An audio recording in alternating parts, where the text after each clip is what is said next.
హైదరాబాద్ పర్యటనలో భారత ప్రధాని నరేంద్ర మోదీ అనూహ్యంగా ఆంధ్రప్రదేశ్ ముఖ్యమంత్రి పవన్ కళ్యాణ్ నివాసానికి వెళ్లడం రాజకీయ వర్గాల్లో పెద్ద చర్చకు దారితీసింది.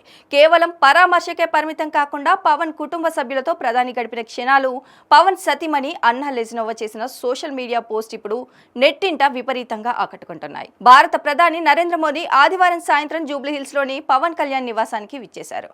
ఇటీవల శస్త్రచికిత్స చేయించుకుని విశ్రాంతి తీసుకుంటున్న పవన్ కళ్యాణ్ ను పరామర్శించేందుకు ప్రధాని స్వయంగా వెళ్లడం విశేషం. ఈ సందర్భంగా పవన్ కళ్యాణ్ ఆయన ధర్మపత్ని అన్నా కొణిదెల ప్రధానికి సాంప్రదాయబద్ధంగా సాదర స్వాగతం పలికారు.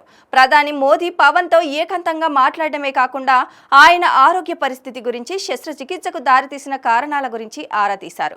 ఈ పర్యటన అనంతరం అన్నా లెజ్నోవా తన సామాజిక మాధ్యమ ఖాతాల్లో ప్రధానితో దిగిన ఫోటోలను పంచుకున్నారు. ఈ సందర్భంగా ఆమె ఒక భావోద్వేగపూరితమైన సందేశాన్ని రాశారు.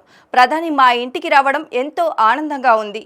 నా జీవితంలో ఈ రోజును ఎప్పటికీ మర్చిపోలేను. ప్రధాని మోదీకి నేను ఒక ప్రామిస్ చేశాను. నా భర్త పవన్ కళ్యాణ్ ఆరోగ్యాన్ని నేను చాలా జాగ్రత్తగా చూసుకుంటానని ఆయనకు మాట ఇచ్చాను అని ఆమె పేర్కొన్నారు.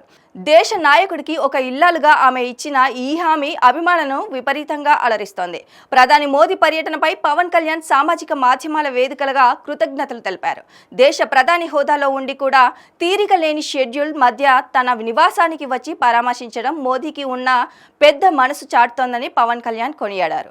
ప్రధాని చూపిన ఈ వ్యక్తిగత ఆప్యాయత నాకు జీవితాంతం గుర్తుంటుంది. మాతో గడిపిన ఈ విలువైన సమయానికి నేను నిజంగా చెల్లించిపోయాను అని పవన్ పేర్కొన్నారు. ప్రధాని మోదీ స్వయంగా పవన్ ను పలకరిస్తున్న ఫోటోలు, అన్నా లెజ్నోవా పవన్ తో కలిసి దిగిన చిత్రాలు ప్రస్తుతం ఇంటర్నెట్ లో ప్రపంచం సృష్టిస్తున్నాయి.